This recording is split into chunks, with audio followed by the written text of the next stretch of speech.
Hello, my name is Paco Jain, and I'm here with Oleg Marichev, and we're going to be talking to you today about fractional order differentiation and what's new with that in the Wolfram language.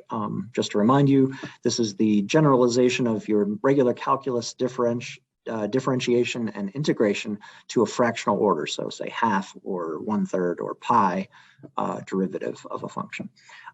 Okay, without that, I'll let Oleg start off and then I'll come back at the end and talk about some applications. I am happy to present huge job which we are doing during several years. And this project with fractional integro-differentiation very important because we have opportunity to make very different new level of integration and differentiation when people work with symbolical order. And this symbolical order alpha, in case when alpha positive, we have usual repeatable derivatives. And if alpha negative, for example, integer negative, we have repeatable indefinite integral. At last year, we made a talk where we presented a large program, and we were able to test this program with 85,000 cases. And in this year, we continue research with numerous details, and also we added new functions. And we mentioned this in our presentations.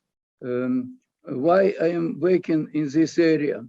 You know maybe that I am co-author and developer about 10 books, including integrals and series, 5 volumes, and also a big monograph with some Coe and Kilbas with name Fractional Integrals and Derivatives, Theory and Application, which was published near 30 years ago. And it's time to implement these major ideas into system Mathematica. For best understanding and comparison with existing level, let's look on these functions. We have simple functions. We have more complicated named functions, which basically series can be represented as series expansions through simplest functions. We have more complicated composed functions. And if we try to make usual derivative or usual integrals from this joint list of functions, we see that not always it works. No, not possible to evaluate integrals or even derivatives by parameters. And our program, which is called FractionalOrderD, can evaluate all these objects. Let me show. And here you see results, evaluation. And this outputs includes sometimes infinite series, sometimes more compact. And how it works? Any function can be expanded near zero if it is analytical near zero through z degree gamma function, here, for example. And then we can apply operation to each this z degree gamma. Sometimes expansions include logarithmic terms, like Bessel K with index 0, near 0, we have such type expansions. It means that we must learn how to operate with each of these cases, like logarithm with factor, power factor, or just power factor. And we build operations for this. And it is important to mention that in literature, a middle line was ignored. And people practically always make deals only with this generic case when we evaluate fractional order or derivative from theta in degree gamma. And its situation continues during centuries. And this line middle is ignored, but we don't ignore, and we build all such type results. And here you see how it works for cases you see. And generically, our formula, which defining fractional order there, is presented here.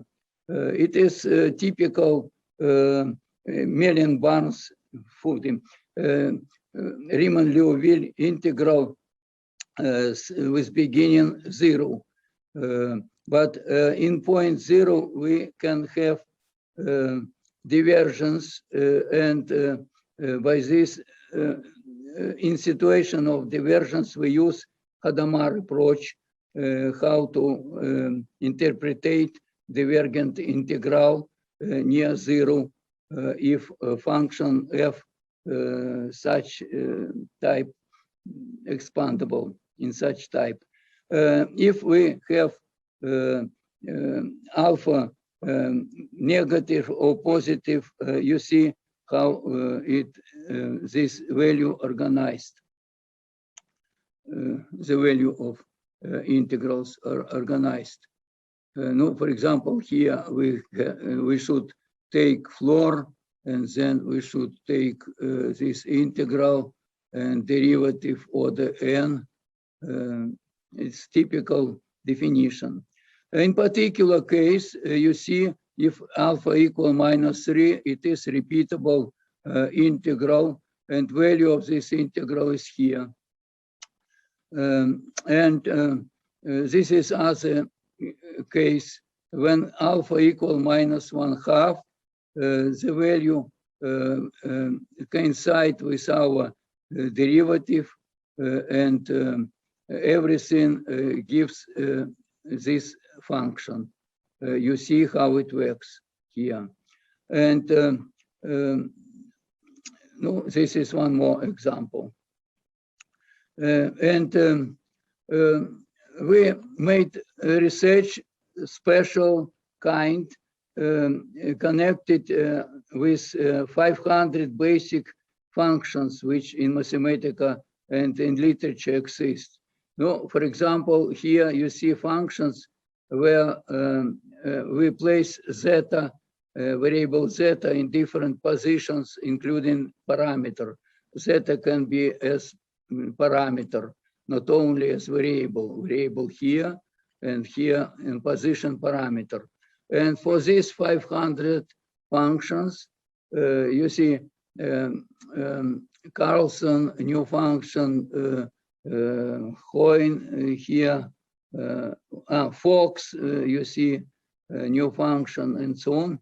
We evaluated fractional integral derivatives, and everything presented in table, which I show you now.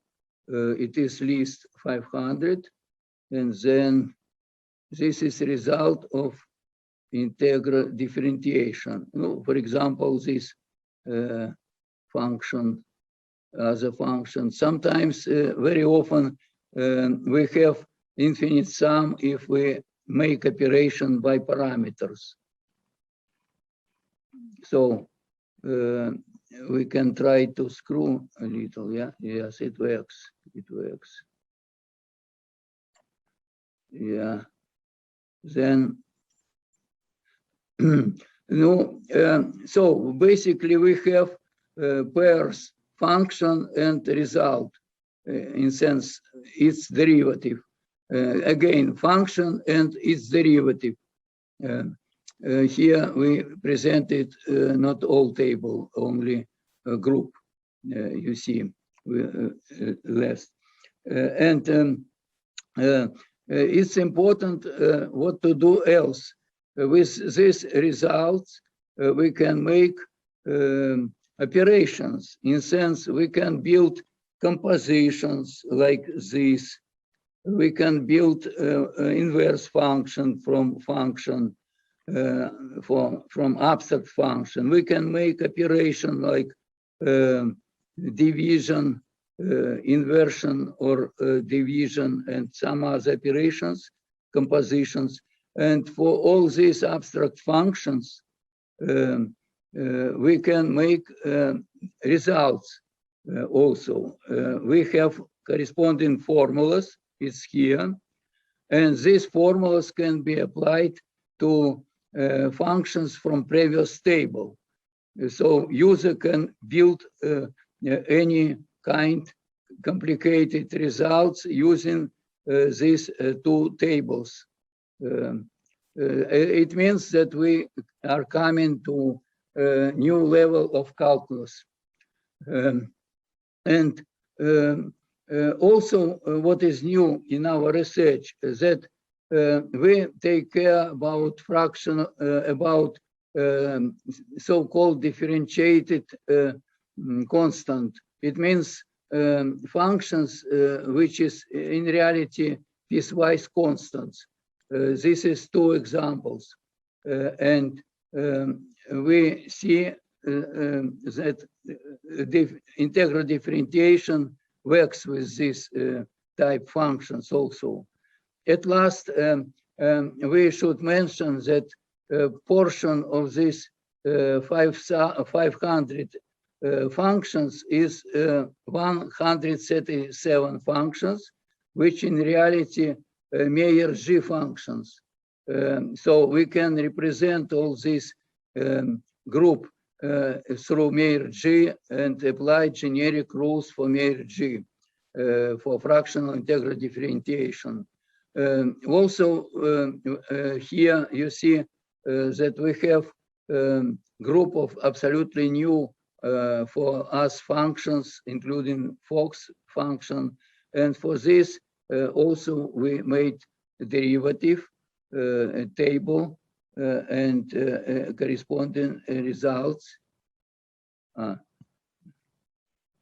Corresponding results, you see these results. And this together, all this provides opportunity to build a new level of fractional calculus, so-called fractional calculus. Thank you for attention, and my talk will be continued by Paco. All right, thank you, Oleg. I'm going to continue by bringing things a little back down to earth and talking about some applications of what we've been discussing. So I've got here a screenshot from this website that shows some citations for papers involving the words fractional differentiation or fractional integration. And you can see that, there's quite a few papers every year, and it's a growing field. Several fields use this type of research. You can see some over here, not just mathematics, but economics and engineering and so forth. So there's quite a bit of literature, and it's always expanding from year to year on fractional differentiation. Let me give you a sense of some of the scope or range of different fields that you can see applications for this. We've got situations like flow, compressible flow in particular, gives you a fractional conservation of mass equation. So that's something you see in quite a few applications. Advection and dispersion are also relevant. Anomalous dispersions, like if you've got particles going through a membrane, but it's a crowded situation where they get in each other's way. You can have certain like proteins get in each other's way, and then that would be modeled by a fractional ODE. Systems that have memory, things like viscoelastic foams and things are described in terms of differential equations that involve fractional derivatives. And then you've got some more maybe theoretical fields like fractional quantum mechanics, or even in application to computing integral transforms, you'll see these arise. So let's talk about a few just examples in some more detail. And I'm going to go classical. We're going to go to some classical familiar systems so that you can see that these fractional derivatives aren't maybe so esoteric as they might seem at first. So let's say we have Bessel's equation. If you write the equation, a typical sort of a wave equation in cylindrical coordinates, you end up getting something like this. If x is your cylindrical variable, basically the radius from the center. So you get an equation of this form, and it turns out that, well, this nu could be any number a priori. When you apply boundary conditions, let's say you have a drum that's vibrating, and the edge of the drum, it's a circular drum, and the edge is glued to a rim so that that rim can't vibrate. That implies a certain boundary condition. And because of that typical boundary condition that you're going to see, it turns out that nu should be an integer. Okay, so far so good. We're going to make a simple change of variable described here, where this nu is the same nu that we saw before, and you get a new differential equation. So far, this is all traditional calculus, but we're going to just make an ansatz from maybe out of the blue that the function u can be written as a half integer order derivative of another function f. So this 1/2 plus nu, because nu is an integer, could be 1/2, could be 3/2, 5/2, or -3/2, -5/2, so forth. We're going to plug this ansatz into the equation, do some manipulation, and apply the Leibniz rule, and it turns out you get this differential equation, which first of all is a little bit more, less nonlinear than the original one, which is kind of nice, but also this nu has disappeared that we introduced. Okay. And then finally, we can't really solve this right away, but if we make a change of variable, y is equal to this 2 times the square root of x, we can compute some derivatives that appear in this expression, substitute back in, and we end up with a very simple differential equation. It just becomes your traditional equation for a sine or a cosine function. So we get these solutions, these two solutions. This is a second order differential equation. Now, it turns out, going back to the boundary conditions that we discussed at the outset, we're going to have to throw out the solution F2. So we're just left with the F1 solution of this equation. But then remembering that this was all, our original solution was written in terms of a half derivative of this solution, we're going to have to compute half derivatives. There's basically no way to get around it. We haven't magically simplified our differential equation, made it easier, made a linear into a nonlinear into a linear. But if we know how to compute fractional derivatives, then it turns out that we can just write down the solution. So here we've done that using f equals sine square root of 2, or excuse me, 2 times square root of x. If we use nu equals 1, we get the 3/2 fractional derivative appearing here, and we get this solution, which is your BesselJ first order function. And similarly for other values of nu, here nu equals 1, nu equals 2. So we use 5/2 in the derivative. So that's kind of a nice application. We haven't had to do the traditional way, we found another way of solving Bessel's equation, assuming that we know how to do fractional differentiation. So that's kind of neat. And then the other example other application I'm going to talk about is inverse scattering. This would be the classic example is Rutherford's scattering experiment. He had a foil made up of gold, and basically shot some alpha particles at it. Alpha particles are the nuclei of helium atoms, so they have a positive charge. The nucleus of a gold atom has a positive charge. So when you shoot these alpha particles at the foil, you get basically the angle. They're scattered at an angle that you can measure. You basically look at a screen and see where these alpha particles land after they scatter off the nucleus. And so in this experiment, what you're generally measuring is this scattering angle theta. And here we've written it as a function of the potential between the nucleus and the alpha particles. And in terms of some other variables, like here, r sub c is just the radius of closest approach. So how close overall does the particle get to the nucleus? E is the overall energy of the particle, and B is called the impact parameter. It tells you basically how far offset in a up and down direction in this diagram the alpha particle is from colliding head on with the nucleus. At any rate, some simple physics, you can derive this equation, and it's not immediately obvious that this is too useful because what we're trying to do is solve V sub r, solve for V sub r, but we're going to make a change of variable, rewrite everything in terms of 1 over r, and rearrange some things, and this integral equation now becomes something like this. And this is interesting because when you observe that this integral is actually a fractional or a half-order derivative, it allows you to rewrite this again in terms of a derivative with respect to u. U is just the change of variable that we did up here, half derivative of theta with respect to u. And then we can integrate, change things around, and we get this expression, which gives you what we want, which is essentially given a certain scattering angle, we can find, as a function of energy, we can find the potential. So, and then finally, I'm just going to show you here some references. Be sure if you're interested in further research, go back and check out some of these. And with that, I think I'll finish the talk and open it up to questions. We'll do questions in the chat, so feel free to chat us some questions, and we're here to try and answer. Thank you very much.